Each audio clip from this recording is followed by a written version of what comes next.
കുട്ടി മരിക്കാനുള്ള കാരണം കിടന്നുള്ള പാല് കൊടുപ്പാണ്.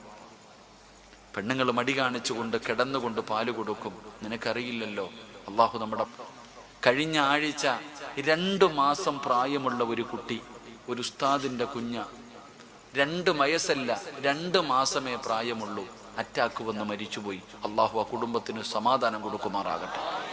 2 വയസ്സോടോ 2 മാസം പ്രായമുള്ള കുട്ടിക്ക് അറ്റാക്ക്.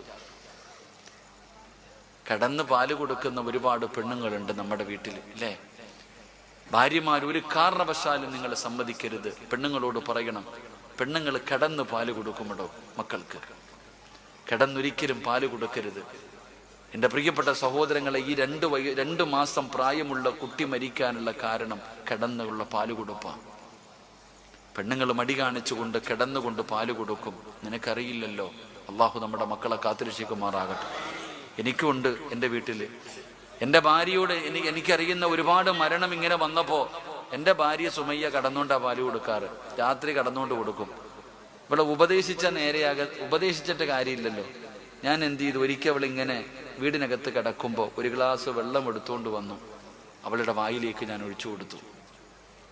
അവൾ കിടക്കുകയാണ്, ഞാൻ വായിലേക്ക് ഒരു ഗ്ലാസ് വെള്ളം കൊണ്ടുവന്ന് ഒഴിച്ചു കൊടുത്തപ്പോഴത്തേക്ക് ചാടി അങ്ങോട്ട് എഴുന്നേറ്റു. വല്ലാതെ ബുദ്ധിമുട്ട്. എന്തായിക്ക, എന്നെ കൊല്ലാൻ നോക്കുവാണോ? എന്നോട് ചോദിച്ചു, എന്തായിക്ക എന്നെ കൊല്ലാൻ നോക്കുവാണോ? ഞാൻ ചോദിച്ചു, കാള പോലെ വളർന്നിരിക്കുന്ന നിനക്ക് ഈ വെള്ളം കുടിക്കാൻ പറ്റണില്ല, പിന്നെ എൻ്റെ മോനെ നീ കൊല്ലുവല്ലേന്ന് ചോദിച്ചു.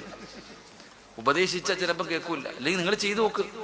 നിന്റെ ഭാര്യ കിടന്ന് പാല് കൊടുക്കുന്നുണ്ടെങ്കിൽ അവളെ കിടത്തിയിട്ട് ഇത്തിരി ഒഴിച്ചു കൊടുത്തു വയ്ക്കുക. കുടിക്കുവോ? കുടിക്കൂല. അപ്പൊ ഈ കുഞ്ഞങ്ങനെ കുടിക്കും. എൻ്റെ പ്രിയപ്പെട്ടവരെ, കടന്ന് പാല് കൊടുത്തു കഴിഞ്ഞാൽ അത് വലിയ പ്രയാസമാണ്. പണ്ടുള്ള ഉമ്മമാര് പറയും കൊടുക്കരുതെന്ന്. ഇന്നത്തെ പെണ്ണുങ്ങൾക്ക് മടി. അള്ളാഹു കാത്തുരക്ഷിക്കുമാറാകട്ടെ. അള്ളാഹു ആ പാവപ്പെട്ട ഉസ്താദിനെ